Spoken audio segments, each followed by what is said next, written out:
Welcome to my latest podcast series, One Life. My name's Terence Wallace. I'm the writer and publisher of a weekly essay entitled Indelible Adventures, and I'll be your host. This podcast series sets out to prompt and challenge your thinking about life and what it means to really live your life. I'll share with you my insights and personal experiences with the sole objective of getting you to reflect and think about your approach to living your best life.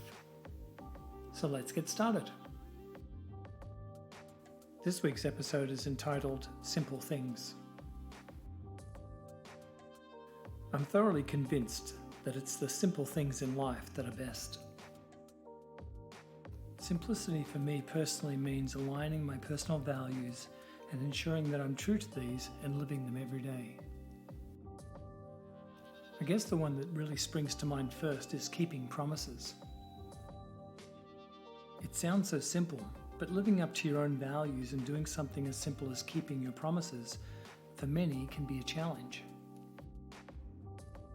This one in particular has always been a barometer of mine, one that measures my level of trust in someone. If someone makes a promise and breaks it, then unless there's a damn good reason, my trust in them is irrevocably broken. Some might call this hard, but for me it's the cornerstone of my values. Yep, just one chance, and I'd venture to bet that that's the same for many of us. How could you trust someone who breaks their word? Dad always used to say, a man is as good as his word. And to me, no truer words are spoken. Not only keeping your word, but also following through, it's so important. When I think about simple things, I also reflect on my own personal journey of self-discovery and the things that have become so apparent to me over the years. Leaving the corporate world behind and starting my own business highlighted the need for self-discipline. As an entrepreneur, your day never seems to end. Not that I'm complaining, in fact, far from it. I wouldn't want it any other way, because I know at the end of the day, I control my own destiny. Another great example is my writing. The simple things like consistency of your writing and publishing. If you want to be a writer, then you have to write a lot. Additionally, if you want to build an audience for your writing, then the most important thing is to develop a cadence for publishing your work, one that you can stand behind and keep. I've been publishing my weekly essay every Friday night for almost a decade. Irrespective of where I am in the world or what I'm doing, I'm always publishing on Friday nights, no matter what. Yes, this means tons of planning, because if I'm on a plane Friday night, then I need to have written, edited, and pre-published it all in advance so that it still goes out on time. This consistency builds trust with your audience, much like my earlier statement about keeping your word. I build trust through my consistency. My promise to you is that I will always write and publish an essay every week, always coming to you at a consistent time and day. Now this sounds simple, doesn't it? It means writing and or editing every night of the week. Not that it really matters, as I personally like to write in one form or another anyway. It's all about preparation and planning ahead, which stems back to self-discipline. Sure, there are days that I don't feel like writing or taking my camera with me wherever I go, but in essence, it's these days that help me build my self-discipline.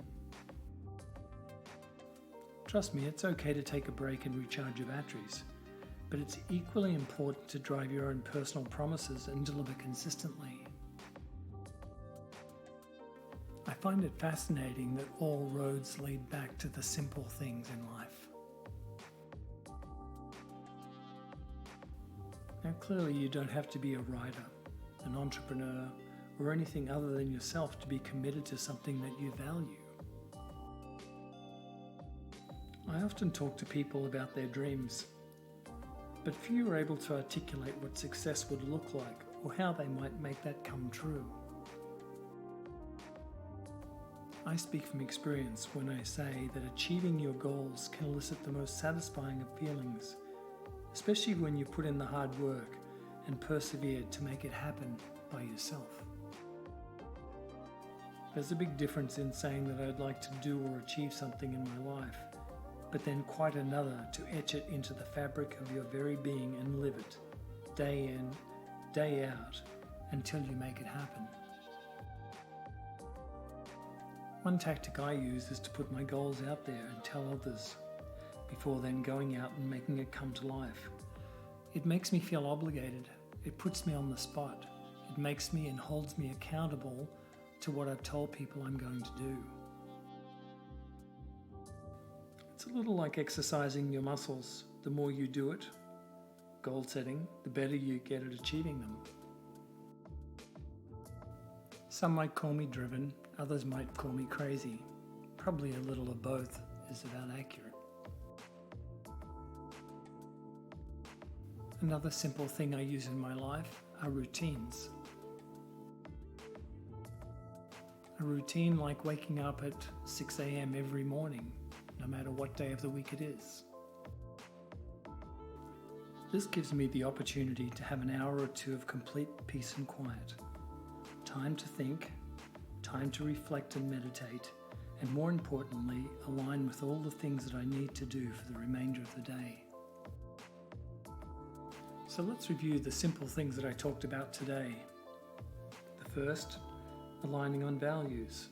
A great example is keeping your promises or doing what you say. I also highlighted 3 important things for me that will help me align my values. Firstly, self-discipline, consistency, and commitment. Each of these areas feed into aligning to your values and keeping your promises. And finally, a tactic I use is developing routines, things that you can stick to, things that you can deliver to. I've personally used these simple things. Otherwise, I wouldn't have been able to publish either of my books if I hadn't set the goals, been committed to see them through. In my mind, unless you're willing to work hard, stay focused, and persevere, it may be difficult to live up to your own potential. And isn't that what living's all about? Living up to your potential, living your best life, living life on your terms. What I've found is that if you focus on the simple things in life, then the difficult things in life will become a whole lot easier. I hope this week's episode has given you some food for thought, some things to reflect on before our next episode. If you'd like to learn more about Indelible Adventures and the products and services we provide, please take a moment to visit my website at www.indelibleadventures.com. Indelible Adventures is one word. Thanks for listening and look forward to hosting you again soon. Thanks, all the best.